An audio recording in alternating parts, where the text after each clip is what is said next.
Easternparadigm.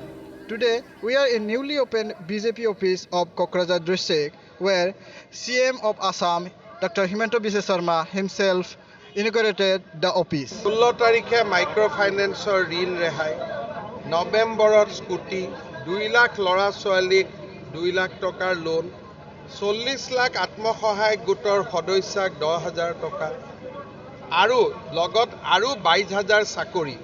এইবিলাকৰ ধুমুহাত কোন পাৰ্টি থাকিব অসমত আপোনালোকে নিজেই ভাবক। মই ক'লো নাইতো, এইটোত কোনো সন্মুখত কোনো পাৰ্টি নাই। য'ত আৰু দুটা এটা সিট আছে য'ত আমাৰ অসুবিধা আছে বাকিটো ক'তো ৱাক অভাৰ আছে।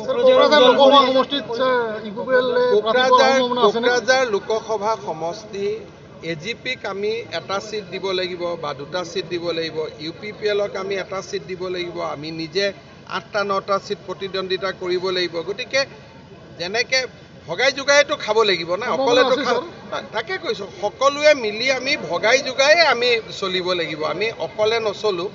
UPPLকো সন্মান দিব লাগিব, এজিপিকো সন্মান দিব লাগিব, আমাৰ কাৰ্যকৰ্তাকো সন্মান দিব লাগিব। তিনিটা মিলালে আপেল এটা 3 ভাগ কৰিলে ভাল লাগে, গোটেই আপেলটো কেঁচাই খাবতো ভাল নালাগে।